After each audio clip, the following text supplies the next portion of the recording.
உயிரும் உடம்பும். நம்ம உயிரையும் உடம்பையும் வணங்க வேண்டும்.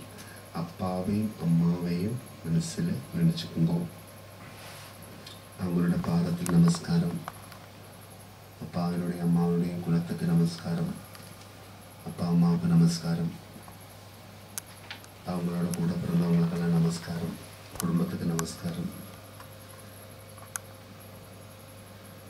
அப்பா அம்மா பாதத்தில் நம்ம மனசார நமஸ்காரம் பண்ணுவோம். இந்த சிவாஷ்டோத்திரம் நம்ம படிக்கிறது சர்வ பாப நிவாரணார்த்தம். இது சிவாஷ்டோத்திர பாராயணம். எல்லா பாவங்களும் அழியணும், புண்ணியம் கிடைக்கணும், எல்லாம் மங்களமாகணும்.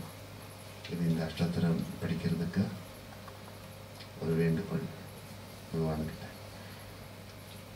குருவை எங்களை மனசில் நினச்சிக்குவோம். குரு மகிமை மனசில் நினச்சி குருவோட பாதத்தில் கும்பிடுங்கோ. அப்புறம் குலதேவதா நமஸ்காரம், இஷ்டதேவதா நமஸ்காரம், கிராமதேவதா நமஸ்காரம், சர்வதேவதா நமஸ்காரம், நாககணங்களுக்கு நமஸ்காரம், பூதகணங்களுக்கு நமஸ்காரம், பிதிருகணங்களுக்கு நமஸ்காரம், தேவகணங்களுக்கு நமஸ்காரம், பூமி தேவதைகளுக்கு நமஸ்காரம், ஆகாய தேவதைகளுக்கு நமஸ்காரம், அக்னி தேவதைகளுக்கு நமஸ்காரம், ஜல தேவதைகளுக்கு நமஸ்காரம், வாயு தேவதைகளுக்கு நமஸ்காரம், പക്ഷി മൃഗാദികൾക്ക് നമസ്കാരം, വൃക്ഷലതാദികൾക്ക് നമസ്കാരം, സർവദേവതകൾക്ക് നമസ്കാരം.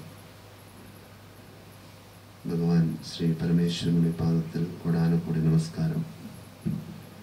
ഇത് ശിവാഷ്ടോത്തര പാരായണം ആരംഭം. എല്ലാ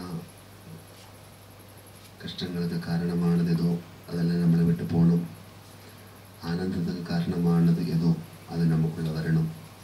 எப்போவும் சாந்தமாக சந்தோஷமாக வாழ்க்கை இருக்கணும். குறைகளெல்லாம் இருக்கலாம், அதுக்கு ஒரு காரணமும் இருக்கலாம். எந்த காரணமாக இருந்தாலும் எல்லாம் நல்லதே நடக்க வேணும் என்று மனசில் நினச்சிக்கோங்க.